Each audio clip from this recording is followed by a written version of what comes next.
Halo kawan. Oke, apa nih soalnya? Manfaat yang dapat diperoleh dari kerjasama internasional ya. Oke.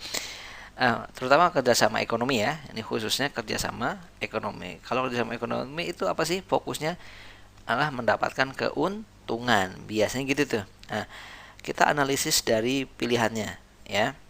Oke, Om. Mungkin ini banyak yang benar, tapi kita cari yang paling benar gitu ya. Sebagai bahan untuk membuat peringkat dalam kemajuan ekonomi. Enggak, ya. Kalau hanya peringkat kemajuan ya nggak ada keuntungannya, dia hanya indikator aja gitu ya. Memberi pelajaran bagaimana menerapkan pajak akan dapat memperbaiki perekonomian. Enggak juga, ya. Dia nggak harus eh, kerjasama secara intens gitu ya kalau ini. Oke, memberi pelajaran cara berorganisasi ini juga enggak juga ya. Oke, kita nggak harus kerjasama ekonomi kalau untuk sekedar mendapatkan pelajaran berorganisasi. Oke, cara mudah untuk mendapatkan pinjaman. Oh, enggak aja ya. Ini ya. Nah, ini mungkin efeknya aja, salah satu efek sehingga kita dapat mudah pinjaman misalnya gitu ya. Semoga kita tidak menjadi negara peminjam atau pemberi hutang. Ya, oke. Karena kasihan anak cucu kita nanti ya. Nah, kalau kita minjamin ke negara lain nggak apa-apa lah ya. Kalau minjam-minjam terus jangan ya. Oke. Kemajuan kegiatan perekonomian yang dapat memberi keuntungan. Nah, ini dia. Oke. Karena ekonomi itu ujungnya sebenarnya keuntungan. Nah, ini sangat cocok gitu ya. Jadi dia cocok.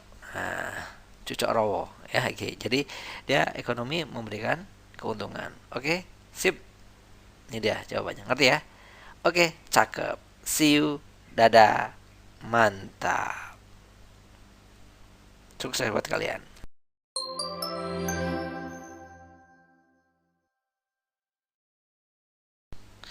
Oke, lanjut yuk. Berikut yang bukan menjadi hambatan. Nah, yang bukan menjadi hambatan dalam kerjasama ekonomi internasional. Nah, di kerjasama ekonomi itu tentu bahkan ada halangan-halangan atau hambatan-hambatan, gitu ya. Pertanyaannya adalah yang bukan hambatan. Kita juga akan analisis pilihan ganda. Oke, adanya ideologi negara yang sama. Kalau sama malah bukan hambatan ya. Ini yang cari apa sih? Yang bukan menjadi hambatan. Oh, yang bukan hambatan. Berarti yang hambatan kecuali gitu maksudnya, gitu ya. Sip, gitu ya. Kalau ini adanya ideologi yang sama, berarti dia hambatan atau bukan? Bukan. Berarti ini bukan hambatan. Ya udah, ini berarti jawabannya. Oke. Loh, cepet banget ya, tapi kita coba analisis apa namanya? Analisis pilihannya yang lainnya. Kan yang dicari yang bukan hambatan. Gitu. Ya kan? Ideologi negaranya sama ya, bukan hambatan, justru enak. Misalnya ideologinya sama-sama Pancasila misalnya gitu ya, lebih enak gitu ya. Adanya ideologi negara yang berbeda. Ini jadi hambatan. Walaupun sebenarnya ini enggak juga sih kenyataannya, ya. Tapi bisa jadi, ya bisa jadi hambatan. Kayak Indonesia Pancasila ideologinya, sedangkan Cina ideologinya komunis dan itu sangat bertentangan loh ya, gitu ya. Nah, secara ideologi itu beda, sangat beda sebenarnya gitu ya. Tetapi ya kerjasama juga gitu ya. Tapi ini bisa menjadi hambatan, gitu ya. Contohnya negara komunis dengan negara Islam misalnya gitu ya, itu bisa jadi hambatan. Oke, oke, gitu ya. Sip. Terus adanya konflik dan peperangan. Oh jelas, kalau konflik atau perang antara dua negara itu kerjasamanya juga pasti terganggu, gitu ya. Adanya kebijakan perdagangan yang merugikan orang lain, bisa jadi. Jadi mungkin negara A tidak suka dengan kebijakan negara B karena dianggap kebijakannya merugikan pihak lain, misalnya seperti itu. Oke. Adanya perbedaan kepentingan tiap negara. Oke, ini bisa, ini sangat-sangat mungkin ya, antara Korsel dan Korut misalnya gitu kan. Mereka nggak mau kerjasama nih karena mungkin kepentingan mereka sangat jauh berbeda. Seperti itu. Kebayang ya? Sip. Jadi yang paling bukan jadi hambatan adalah yang justru bisa jadi pendorong adalah ini ideologi negara yang sama. Oke, mantap. Bisa ya? Ini kita gunakan analisis pilihan ganda. Jadi mungkin banyak yang tepat gitu ya, tapi kita cari yang paling tepat. Oke, see you. Dadah.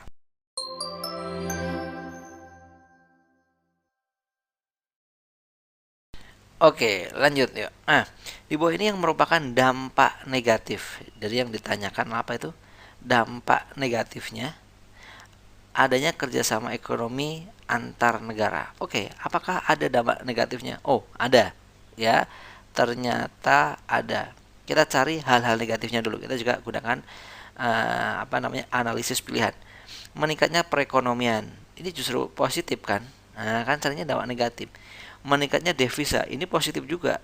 Hal positif maksudnya. Ketergantungan perekonomian dalam negeri. Yap, ini negatif. Jadi perekonomian negara kita misalnya dalam negeri itu justru tergantung dengan luar negeri, mungkin hutangnya, mungkin barangnya, mungkin investasinya, kita jadi tergantung gitu ya. Menyempitnya kesempatan kerja, ini juga negatif juga. Nah, tapi apakah nanti ini dua negatif ini apakah nanti disebabkan kerjasama ekonomi atau bukan gitu ya. Memperoleh teknologi modern ini justru positif. Nah, kita cari antara C sama D. Karena dua-duanya sama-sama negatif nih, dampak negatif. Tetapi yang mana dampak negatif itu yang disebabkan oleh kerjasama ekonomi. Kalau menyebutnya kesempatan kerja, enggak. Ya, justru dengan kerjasama ekonomi itu bisa memperluas kesempatan kerja. Berarti bukan ini ya. Nah, gitu. Berarti yang ini. Nah, inilah dampak negatif yang disebabkan oleh kerjasama ekonomi. Nah, ketergantungan perekonomian dalam negeri ini sebenarnya terjadi jika apa? Jika negaranya itu tidak inovasi, jadi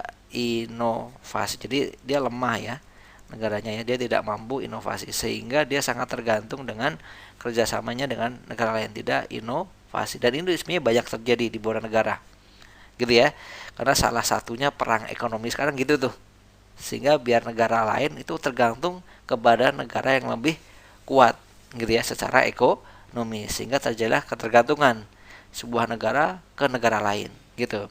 Semoga di Indonesia tidak ya, walaupun sebagian sudah menunjukkan itu ya, kita ketergantungan gitu. Semoga kita bisa lepas dari hal itu. Oke, sip, itu salah satu dampak dari kerjasama ekonomi. Itu terjadi biasanya negaranya tidak inovatif ya, atau tidak mampu bersaing, tidak inovatif, terus tidak mampu bersaing gitu kan. Mungkin di dalam negaranya sendiri amburadul, korupsi banyak, leadershipnya jelek misalnya seperti itu gitu ya, sehingga ngurusin dalam negeri aja repot, apalagi mau bersaing dengan luar negeri gitu ya. Mantap. Oke, see you. Dadah. Semangat kawan.